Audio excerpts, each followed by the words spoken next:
It's the moment you didn't know you're waiting for. He is Carter. He's Chad. And this is the Irish 365 podcast. Welcome into the Irish 365 podcast. We're sitting here in the middle of July, right? Ready for football season, right? How many days? Too many. That's the 42 when this one hits the airwaves. Yeah, exactly. So this should hit the airwaves on Sunday, and it should be 42 days till. Yeah, I mean, we're right in the middle of the, boy, you feel like you're close, right? But then you're like, oh, shoot, we still got 42 more days till Notre Dame opens up in Miami, Hard Rock Stadium, right? Our last win happened there. Yeah. So. I think we're actually recording this on the 1-year anniversary of the first Irish 365 podcast. Oh, wow. Good for us. I think we are. So, yes. Yay! Yeah. So what's happened? I guess we're officially. We said the last podcast right after the spring game was start of season 2. Yeah. I feel like this is really the start of season 2. Fair enough. We haven't done anything in the off season. Stayed away from the off season for a lot of reasons. One, we've been busy. Yeah. What have you been up to? Oh, your left hand looks a little heavier.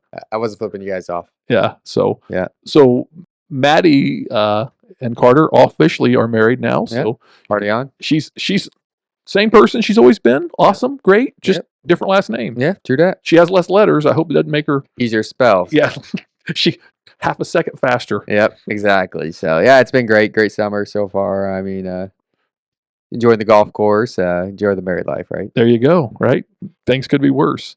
So yeah, that's that little bit of a change. From the podcast standpoint, we've redone the studio. Not everything that we've done shows. Your mom's always like that. I do projects and we put insulation in the studio, so we should not get kicked out of the studio. I feel like it's too cold to be in the studio over the winter and have to go to Studio B. So that'll be a good thing. We've got a cool sign. I can't show it today. When we get some guests on, it'll be there. So shout out to 317 Creative. Yep. You know what? I think I could work something out with 317 Creative. They will sponsor free subscriptions, anybody on YouTube right now for the rest of the year. Wow. I think 317 will step up on that. So wow, bang. Yeah. And anybody, so like and subscribe while you can for free on YouTube. Yeah. Now's the time. Yep. Follow us on X because we're active on X. We like all the social medias, but yeah, when we're active on X almost daily, or at least every couple of days. Yeah. We're commenting on stuff. We're talking to people. I mean, Instagram, Facebook are fun. They're good to get news out, and I like being on them. But X, that's my on my personal account. That's my go-to. I found that I've less and less on Facebook and more on X. Yeah. And it's just personally as well. It seems just easier to interact with people on X. Yeah. You can have conversations. You can see what other people are thinking on more day-to-day basis. It's not just pictures and videos we're posting and hoping people comment. We're out there. Notre Dame Wine and Cheese. I know we've been on. Yeah. We're talking back and forth with them. I know they just had another anniversary. So your anniversary. I think. Yeah. So I mean, it's X is just a great time. If you're not on X, maybe don't because you'll spend too much time on it. But I mean, if you're on X, definitely give us a follow because it is a lot of fun interacting with everyone on there. Yeah, absolutely. So I would say X. I know Instagram's more pictures, short videos. Yeah. Probably younger generation. Facebook's probably older generations. Yeah. So much of my personal Facebook stuff has gotten so crazy, whatever. Yep. I just don't enjoy being on Facebook. I do like the Facebook market. I can dead scroll on the Facebook marketplace looking at vehicles I don't need to buy, but I might consider kind of a thing. So yeah, hit us up on the socials. Podcast will be where you've always found it on. Everywhere, right? Everywhere, right? Spotify, Apple, Amazon, you name it. If it's not on there, let us know. Yeah. Or get a new podcast platform because we should be everywhere. Yeah. But those are the majors. Hey, other big news for the summer, right? I mean, we got some new merch. I got the quarter zip on. You got the new T-shirt. I'm wearing the Climacool. Yeah, so I mean, we're looking fresh. We got polos too. I mean, you'll see those at some point. But I'm a big quarter zip guy. Love the T-shirt. Big polo for golfing and all the good stuff. So yeah, you always see us rocking. I mean, reach out maybe if you want something, work something out, huh?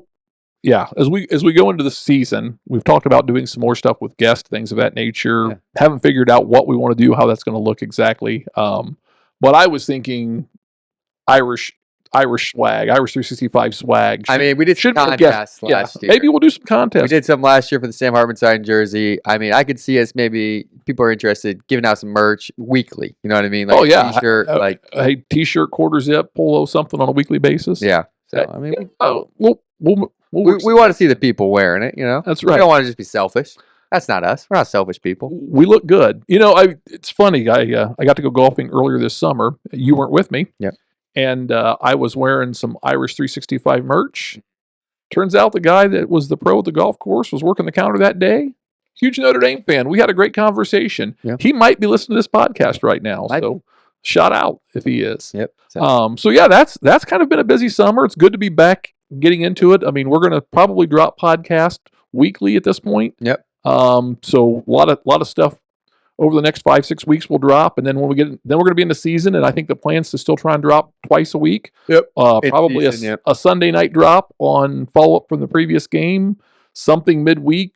Looking forward to the upcoming game, and then we'll see what else sprinkles in there. If anything, I just know last year doing 2 podcasts a week was plenty. Yep. It was hard to sprinkle in more than that. I know you've got busy. Falls are busy for you. Falls are my busiest. Football and all the other sports you participate, making sure happen at the high school level. So kids enjoy that, and so we'll see. Yep. All right. So let's get into it. I mean, I think the place to start now is expectations, kind of high level. I think we'll probably do a couple of podcasts breaking down the opponents, things. Yeah, I don't want to get too into that. Obviously, expectations we can get into, but I don't want to get too into it because I'm sure we'll do a season preview like we did last year, going through, guessing the records, going team by team. What's their strengths? What's their weak? What are they bringing back? Or they have 50 people in the transfer portal? Do they get anyone in the transfer portal? Yeah, and that's the thing I haven't spent a lot of time on yet, but I know A&M's hit the transfer portal hard. I know Miami's hit the transfer portal hard. Yeah. Obviously, 2 potentially very tough games coming out. All right, so you want me to run through the schedule just for everyone? Yeah, let's run through it real quick. All right. Actually, start at Miami. Yep, at week 1 we're at Miami, and then the actual interesting thing is we have a bye week after. So you got that August 30th game, then a bye week, and then the home opener against Texas A&M. And this is one where we haven't had a real big home opener in a while. No, like we used to feel like every year was like Michigan or someone big, and now it's kind of been Toledo's, the Marshalls, the NIUs, and it's kind of been, I think, Cal maybe one year. No, Cal was after Marshall, so that one wasn't. But Texas A&M home opener, that's a huge one. I mean, yeah. Big time football. Now, SEC just had media days here recently. I think I saw A&M was preseason coaches vote or something. Like they're projected to finish 8th in the SEC. Yeah. So middle of the pack. But, you know, then you go back to the recent Shane Gillis hosting the ESPYs, and if you haven't seen the video that someone got him behind talking about Notre Dame's schedule, he said, toughest part about playing Miami and part of playing A&M is they don't realize they're not good yet. They still think they're good at those points. So it was like, oh, shots. Yeah. All right. Then after A&M, the Irish host Purdue, and then they go down to Arkansas for an 11 a.m. local kick. Then back home at Notre Dame Stadium against Boise State. And then a bye week, the second one. Then we host USC. And it's a night game, I believe. And then we host the Navy Midshipmen, which is for sure a night game. Then the Irish go to Boston College. NC State, or home against NC State, Syracuse, and then oh, shoot. Nope. This one, I'm going to be honest, out of order. I just realized. Oh, I was going to say. That's out of order. Yep. So those bottom couple games are out of order. But we play Boston College, NC State, Syracuse for senior day, and at Pitt is up earlier in that schedule. I got to go back and look. But this one just had the dates, but not all the ACC games. So that's on me. Yeah. But you get the gist of the schedule, home and away. I mean, there's definitely runs in it that you're like, ooh, that's going to be tough. But there's some runs where you're, Purdue. And, I don't expect much out of Purdue. And we'll have to get into the breakdown, but I think Syracuse has been really active in the portal as well. Yep. So looking forward to looking at them. Let's see who else has been active in the portal. USC. Yep. And USC's been running, recruiting tear. So they're trying to build something and be better. So it'll be interesting. It'll be an interesting exercise to go through it. I think USC is going to have better quarterback play this year than they did last year, and I think that's going to make that game interesting. but it's also going to be at Notre Dame, and it's potentially the last time Notre Dame and USC play each other on it, on a regular basis. Yeah. So I think there could be some leveraging there. I mean, it's hard to say. I think we recently saw the IU ducking Virginia to take a lesser opponent. So is that a sign of the Big Ten saying we're going to get a 9-game Big Ten season? We're going to go top 4 teams in the Big Ten make the CFP, and so we want to get as weak schedule outside conference as we can. I know a lot of SEC people have said, "Oh, well, the Big Ten's weak," but the Big Ten's pretty much dominated back-to-back national champs, and they've dominated the SEC in bowl season. So, there's an argument as a Big Ten person if you want to make the argument that you're currently doing well. SEC, they're always going to tell you how great they are. But boy, outside those top few teams, I'm not sure they're as great as they are. Yeah.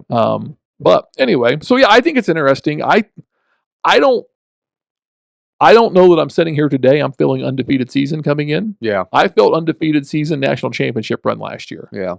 I don't know that I feel that this year. But then I turn around and say, I can't see us losing more than 2. 3 would be the absolute worst case scenario. Yep. But I can't see us losing more than 2. And then I'm like, this team, let me get into this real quick, just on your point right there. So, because this is what I had down for later, but we'll get into it now. So, obviously, most people say if Notre Dame loses a game, it's going to be Miami or Texas A&M, right? Yeah. All right. So, if they were theoretically to lose a game, which one are they losing? Boston College. No. That was not the question. Not the question. A&M, Miami. Which one would they more likely lose? I think they're more likely to lose A&M. Okay. Only because I respect Elko as a coach, and I know the defense will be good. I think Miami was good last year, but I felt like quarterback play was the differentiator. Mm-hmm. I don't know that Beck is going to be the differentiator for them this year. He's good. Yeah. I lost the number 1 overall pick in the draft. Right, was their quarterback last year. Yeah, I mean, Beck's not Ward, right? Yeah. And I think Beck's really, really good. Yeah, but I also think Beck seems to be like a lot off an injury. He's coming off an injury. There's some off the field distractions. There's so many new players at Miami. Are they going to have? Is it going to be Florida State last year? Yeah, all the talent in the world, but couldn't gel against Georgia Tech. I mean, Yeah. So I think Miami is going to be a tough game, but I think the Irish probably win that one easier. A&M is going to have the advantage because right now Miami's got to prepare for. Is it CJ Carr? Is it Kenny Minchie? And if it's CJ Carr, you're going to expect a little more pro style, a little less quarterback draw. Yeah. If it's Minchie, you're going to expect a little more quarterback draw in the mix. Not Riley Leonard level, but I think when I look at Kenny Minchie, he's probably got more Jaden Daniels type qualities. And then I could look at LSU and what Denbrock did there and say, okay, is this kind of what we expect to see from the game plan? But Notre Dame's going to be stout defensively.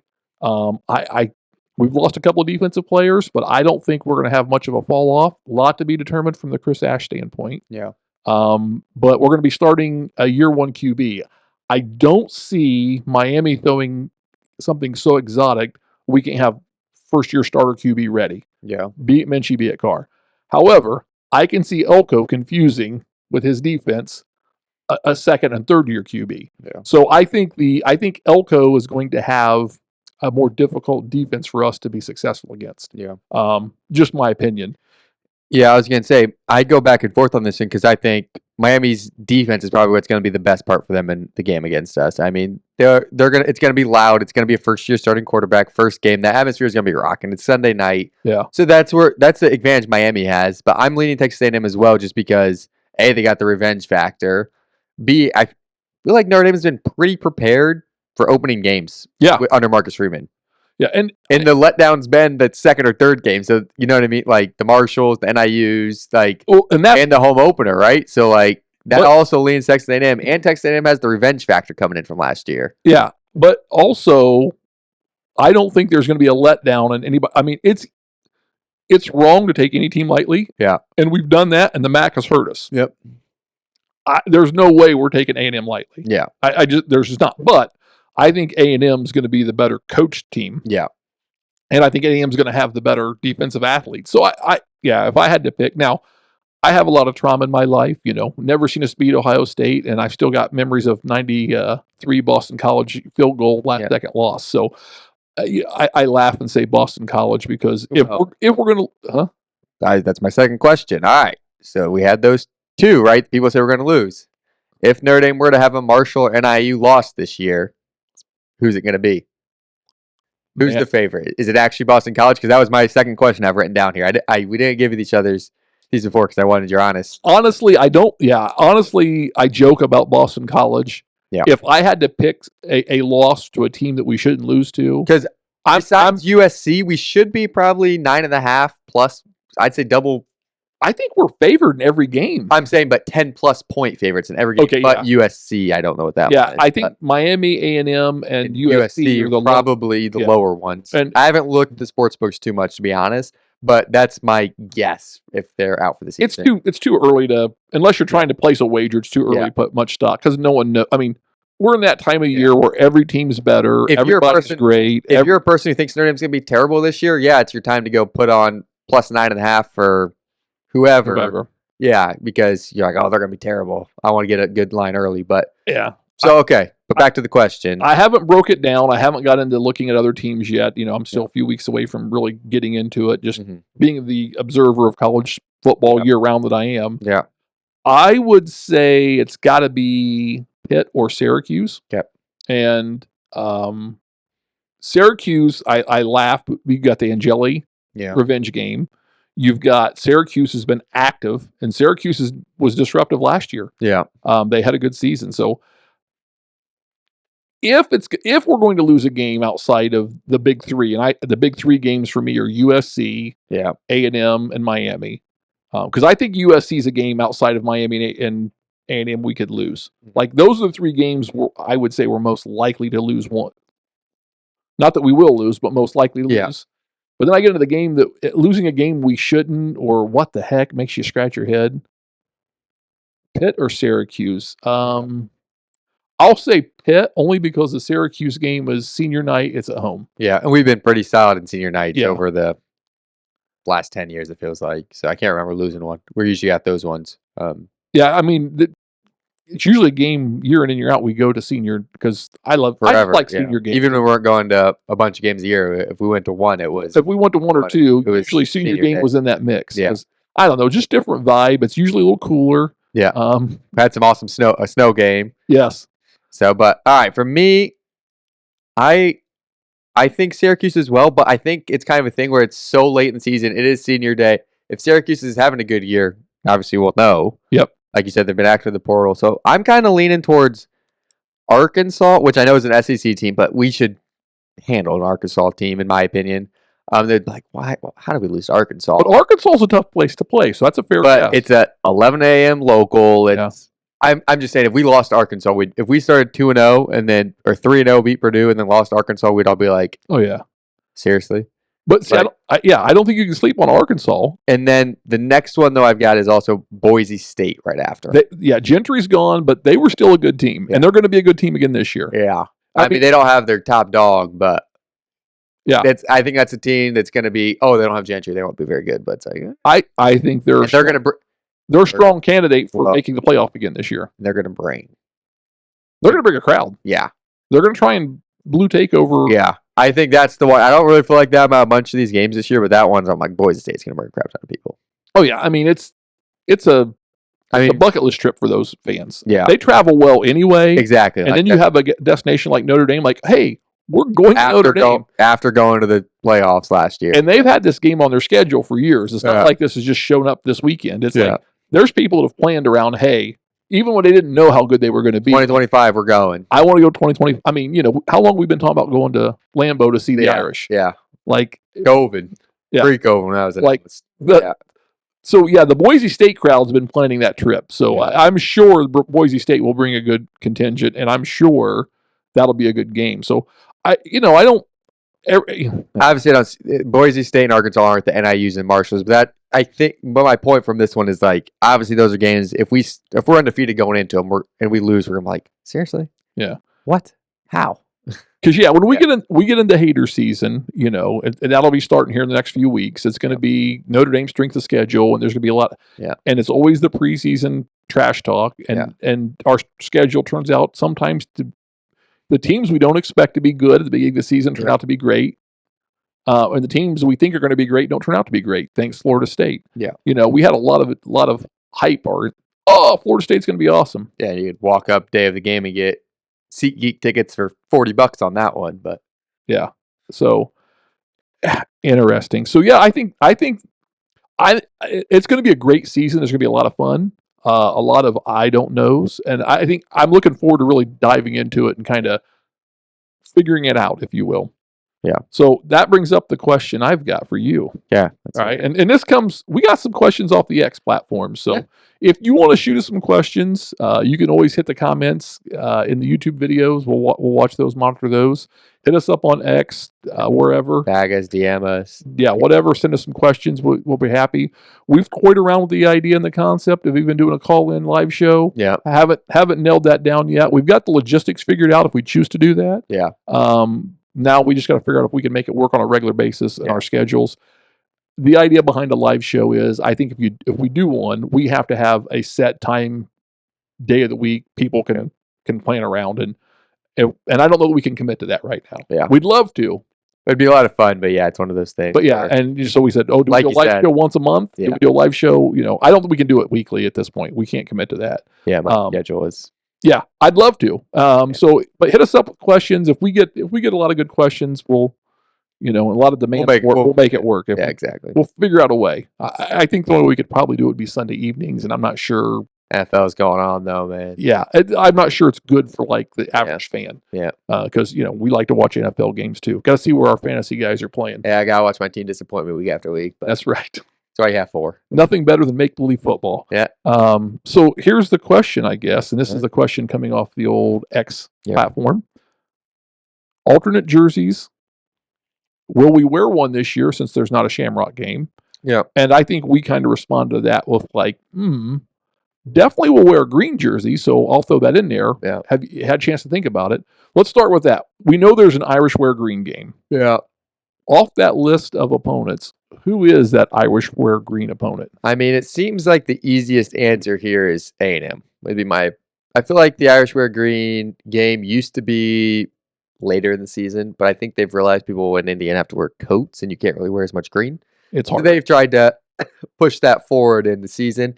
A&M's coming to town. Now the only thing is, I'm trying to remember week 1 if we've done an Irish wear green. I feel like we haven't, but it's our biggest opponent. Yeah. So and the shirts are green this year, so that also helps. Yeah. So here's my thought, right? We did the Irish wear green at the end of the year because during the Charlie Weiss era, that became the senior game tradition, wear green jerseys.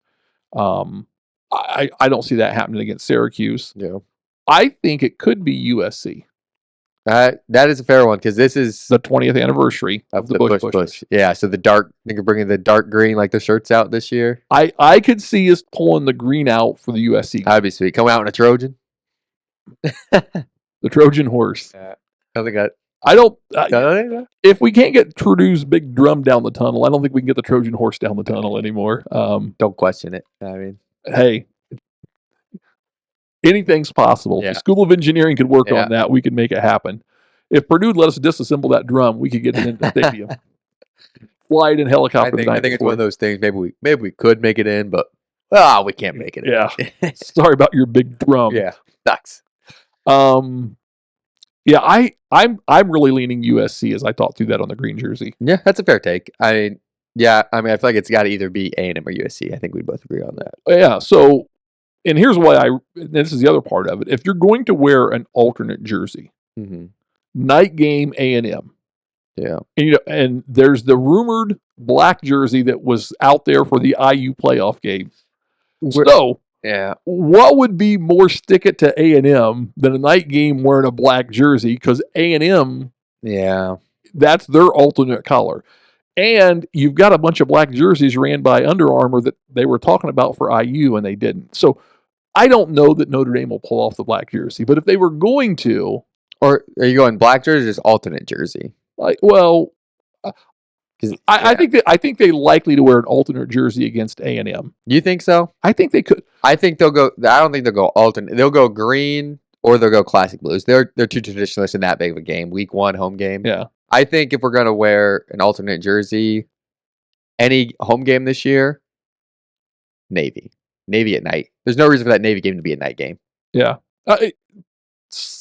You know what I mean? Reasoning. You know what I mean? Like that Navy game has never been a night game. Hey, Navy was top 25 last year. I know, but and they're going to be good again this year. But it's never. It's always a 3:30 random. And I was like, when that was a night game, it's like, all right. And then I'm trying to think what year it was they did the Rockney jerseys at home when we did have a Shamrock Series game as well. Was that against Navy? When they were like the retro, because they were like and they had the special helmet that looked like the leather cleats almost too, like the leather looking cleats. So that's why I'm thinking alternate jersey. Now, last year obviously was the 100th anniversary of the Four Horsemen, so it was Shamrock game, the Shamrock Series, and it was in New York. But yeah, so I don't know what it would be necessarily versus Navy. But maybe this black jersey. I know some people hate that, but I'm just saying I think that's the game where I can see it being maybe a retro. I don't know. That'd be cool. We haven't had a retro look at since Michigan, I don't think, under the lights. Yeah. No, Navy's a solid call. That, again, that would be. It's really weird that Navy's a night game. Yeah. I mean, especially now, like with the Big Ten, NBC and Big Ten thing. Like, I haven't looked at the schedule that week to see what other Big Ten games are going on, but like NBC has the rights to pull a Big Ten game to a night game. Yeah. So yeah, the fact that Notre Dame did get that third night game or third NBC night game, because we've been 2 most years. Yeah. 1 last year. So maybe it's got to average 2 or something. So I don't know how that works. Yeah, but yeah, it was only 1 was Florida State last year. And then yeah, Navy being it this year just really threw me off. So I think alternate jerseys for that one is my speculation. But we're also at the time of year where we normally get that Shamrock Series jersey dropped. We normally get that green jersey, green out and out, and we haven't got any of that yet. Yeah, well, they just here in July. They just wrapped up the press week in New York. Yeah, it seems like they're starting to generate the buzz from the football program. Yeah, they're just a few weeks away from starting fall camp, so it's gonna drop. There's gonna be some drops coming in the next few weeks. Too, yeah, I mean, could be next week as well. So.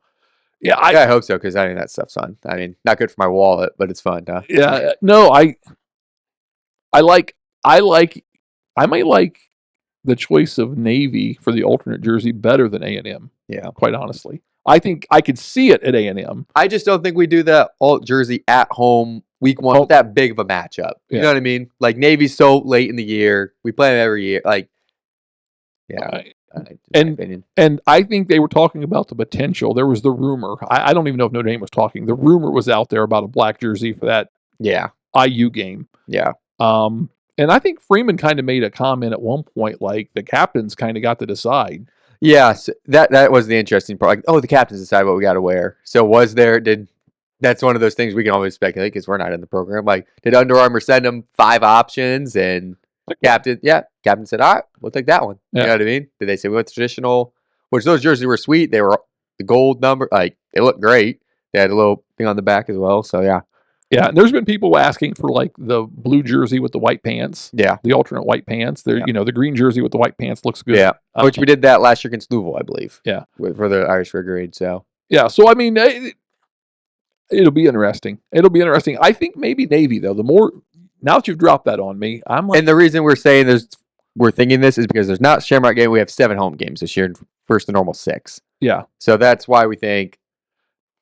And again, like you said, I mean, Under Armour has done a great job of making alternate jerseys that people want, and then limiting the quantity so they sell out. Yeah. So, I mean, I think they'd rather leave a little bit of profit on the table and not have to send jerseys to, starving kids in Africa, kind of a thing, or get rid of it, on discount. I think they've done so they created demand because when you see the jersey, if you like it, you better hit it early. I mean, like the white Shamrock Series jersey was the hardest jersey in the world to find. Yeah. Very quickly too. Yeah, and it sold out fast. And great looking jersey. And not just the jerseys though, the sweatshirts, the merch, all the merch, right? Yeah. So yeah, I think you've got another potential case of that going on. So yeah, I like that. I like that Navy. So good question. Next couple questions. There's a couple questions. I'm going to tie them all together. Yep. And I think it really plays well into just this early look expectations. So the questions were, will Notre Dame have a 1,000-yard receiver, a 1,000-yard running back, or a 3,300-yard quarterback this year? All right. That's the question. So where you want to start with the quarterback then? Let's start with quarterback. That's everything starts with the quarterback. Well, it starts with the center. Yeah, but and then goes through the quarterback, right? Yeah. All right. And who be the center is another question. So. Yep. Obviously, and then the question did say QB1 because it didn't say Carr or Minchie. Either one. Yep.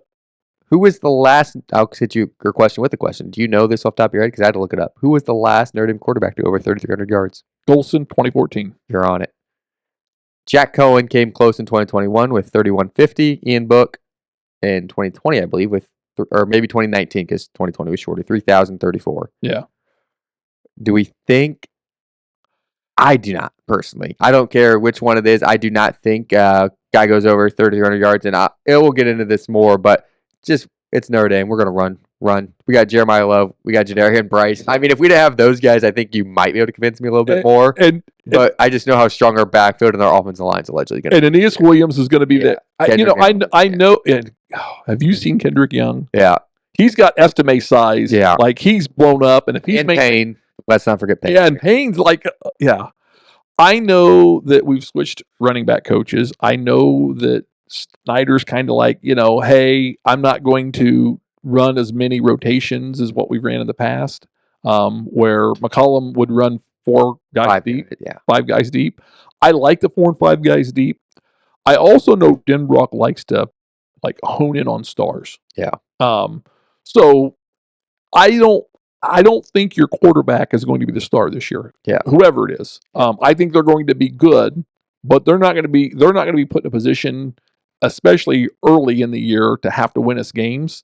And then I hope we're not going to try and run up the score, for style points against Purdue.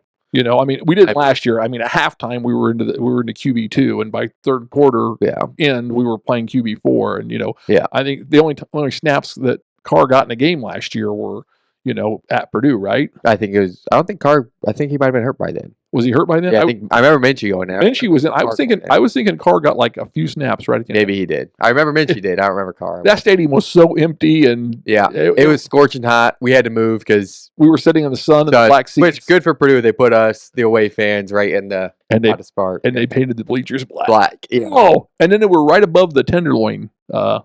Concession stand. So all you black bleachers, 150 million degrees, and the smell of deep fried grease. Yeah. Like, Purdue, wait. Well done. What? You're always still out of, not always out of put on. Hey, I give them credit, Hey, they're going to do something right. But not a bunch of dumb kids at that Purdue school. That's all I'll say. There's some smart kids go there. So I don't think we're going to put the quarterback in a position to have to be a star this year. Yeah.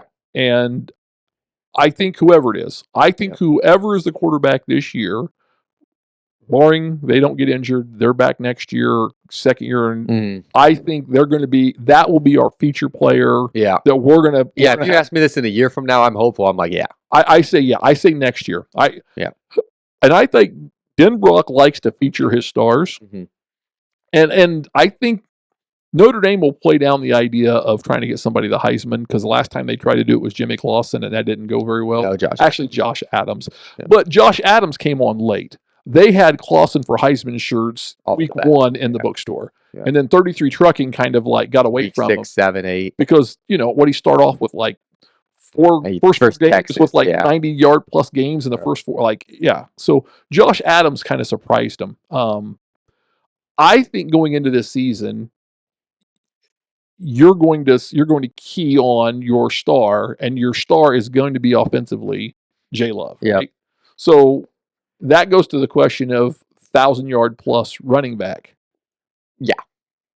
Jeremiah Love did it last year. Kyron Williams in 21 and 22. I mean, it's going to happen this year, especially like you said. Sounds like we're going to go less backs maybe this year. So I won't be surprised. Real question is, do we have two backs over 1,000 yards? In my opinion. I could see that. Yeah. Barring an injury, but it depends. If we go less rotation, I think we do. Yeah. And I mean, even if we don't, I could see Price being pretty close. Let me Google that. You can talk. I'm gonna look up what Price had last year. I forget. I want to think he was the 800. That's what I was thinking off the top of my head. 800 without looking. So yeah, I think Jay Love's clearly going to be a 1,000-yard guy. And barring injury, he's a 1,000-yard guy. And I think that goes to another question I'll ask you, and it's kind of on my list. We'll talk receivers. We'll come back to Jeremiah Love. But yeah, I could see if we narrow the rotation, I could see Price 746 last year. Okay, so he was only 7.5, but another 250. Yeah, I mean that's five carries for him, right? I mean, could be. Yeah, and that was the thing about him. He and Jeremiah Love too. They made a lot on minimum. Well, if you go look at their yards, you're like, oh man, and then you look at their carries, and you're like, how the heck they're averaging? I mean, this just said. Look at their average yards per carry. 6.2 last year for Price. 6.2 yards per carry is nuts.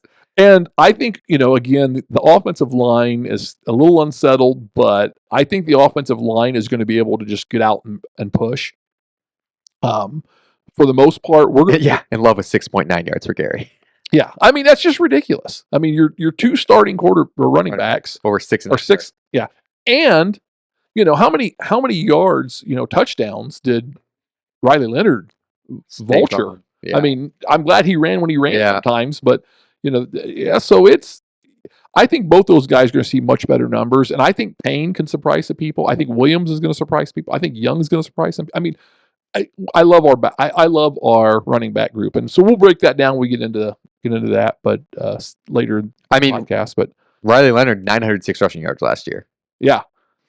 So yeah, I mean, and 17 rushing touchdowns. Could you imagine those 17 rushing touchdowns are split between Love and Price? But 900 yards. Yeah. Do you think if Kenny Minchey's the quarterback, maybe 500? Maybe. Yeah. I don't think we run, and we're going to run Minchey more than we'd run Carr. Yeah. But Minchey would be more scrambling, I think, than like designated QB draw up the gut, in my opinion. He's such a fluid runner. Yeah. And he runs. But he's not as big as Riley. You know what I mean? No, he's not as big as Riley. I think they could run Riley more on those designated runs because they knew he could take the hits, but he was durable, and well, the other side of it is you just didn't trust his passing at times. Well, and you had a good solid Steve Angeli right behind him, right? Yeah. But obviously you're not, You don't want him to get hurt, but you're not, and I think we're same position with, whether it's Carr or Minchey that starts. If Minchey starts and he gets hurt, I don't think anybody's freaking out because we got to go to CJ Carr. Right. And same way the other direction. I think, I just think game planning, what little we know, you're going to run more pro style, less run with Carr, and you're going to run a little, but again, if it is Minchey, you're not. So do you think we get 2,000 yard rushers this year then? I think we could get 2. I think 2. Barring you could injury, be pushing 3. I mean, barring injury, I think we easily could have 2 because you take that 900 yards from Riley, you cut it in half, you got 450. Yeah. For the quarterback, and that'd be a lot. Yeah. And you still got that 450 to be split amongst 2 running backs. Yeah. And if they both had 250 more yards, you're there. You're there. So I think we get 2,000 yard backs this year. Yeah. Now 1,000-yard receiver. This is all right. So this really goes back to question 1. 3,300 yard quarterback. Yeah. So question is, who's the last 1,000-yard receiver for Notre Dame? You got it. Chase Claypool. 2019 Chase Claypool, and then it's 2014, 2015. Will Fuller does it back-to-back years. Oh, and then before that was Golden Tate, and that was Kaiser. Mm-hmm. Was it Kaiser both years or Kaiser and Wimbush? I don't remember. I didn't look at that. I'm gonna be honest, but I mean but you got to remember they did not get to that 3,300 mark. And wasn't one of those Denbrock OC during that time? Yeah. One of those, if not both years, one of those years I think Denbrock might have been. And what I remember about Will Fuller is one, he was fast. Every now and then he'd drop a ball. Yeah. But he was fast, and it felt like that one year he just went deep. With Kaiser especially. Yeah. Like it was first play was just Fuller. Shot. You go deep, and I mean the USC, right? Yeah. Like it was like we're going to score on the first play of our first offensive possession. Now we've got some speed. We've got some quarterback arm strength is not my concern. Yeah. Like, we'll break down quarterbacks later, but my high level on it is, I think it comes down to both those guys can throw great balls in practice. Yeah. How do they react when live bullets are coming out? Yeah. Right. I mean, it's just one of those things. So I could see a situation where, yeah, we're gonna have maybe not against Miami, maybe not against A&M, but maybe. Yeah. But yeah, I could see a lot of games where first play of the game, whether it's who. Okay. It's Great House. Yeah, Malachi Fields is supposed to be fast. He's supposed to be our best receiver. Yeah, I mean, yeah. Put him on the boundary. Yeah, throw it deep and see if he can beat somebody. Right? Now the question is, though, do we have? This hasn't been a problem. Do we have a few good receivers? Are they going to be 700? We're going to have 4 700-yard guys. You know what I mean? Exactly. The ball is spread around. Yeah, so I mean that would be an interesting thing because you think about Claypool. I mean, he had tight ends with him, but they didn't have any other great receivers But yeah, Claypool was it. Yeah. Fuller, he was it. Tight end with him and Fuller, but yeah, so it's like we might have. I say no, not this year. I think next year. If we're going to have because I think next year we have the 3,300-yard plus passing, and I think we have 1,000-yard receiver next year. Yeah, it'll be hard to go over 1,000 yards if you don't have a guy at 3,000 or 3,300 because I mean you're basically saying he's getting over a third of our yards, or receiving yards. If CJ Carr is the starting quarterback, what I saw in the spring game, he always threw to the open man. Yeah, he always threw to the open man. So he's gonna distribute the ball around a lot. Yeah. He's not gonna target a guy. He may have a guy he likes throwing the ball to more. Yeah, but you're not gonna know it. He's gonna be Tom Brady. He's gonna be Peyton Manning. He's gonna just find the open guy, take what the defense gives him. Kenny Minchie, I hope develops into that. Yeah. But Kenny Minchie's going to throw the ball to his favorite receiver because Kenny Minchie can put the ball in NFL arm. Yeah. I don't care if you think you're covered, you're not. I mean, if you give Kenny Minchie 1.5 feet, he's going to gunsling that ball in there. So, but I don't think either one of those quarterbacks would be asked to throw enough to get 1,000-yard receiver in the group. Yeah, I don't think so either. So that gets us quarterback, receiver, no on the yardage, running backs, probably two. And then that goes to the question: does Jay Love have the opportunity? Could Jeremiah win a Heisman this year? So I saw a thing the other day. CJ Carr has better Heisman odds than Jeremiah Love. I know. That's crazy. I mean, I think we can both agree. He has the skill and the talent.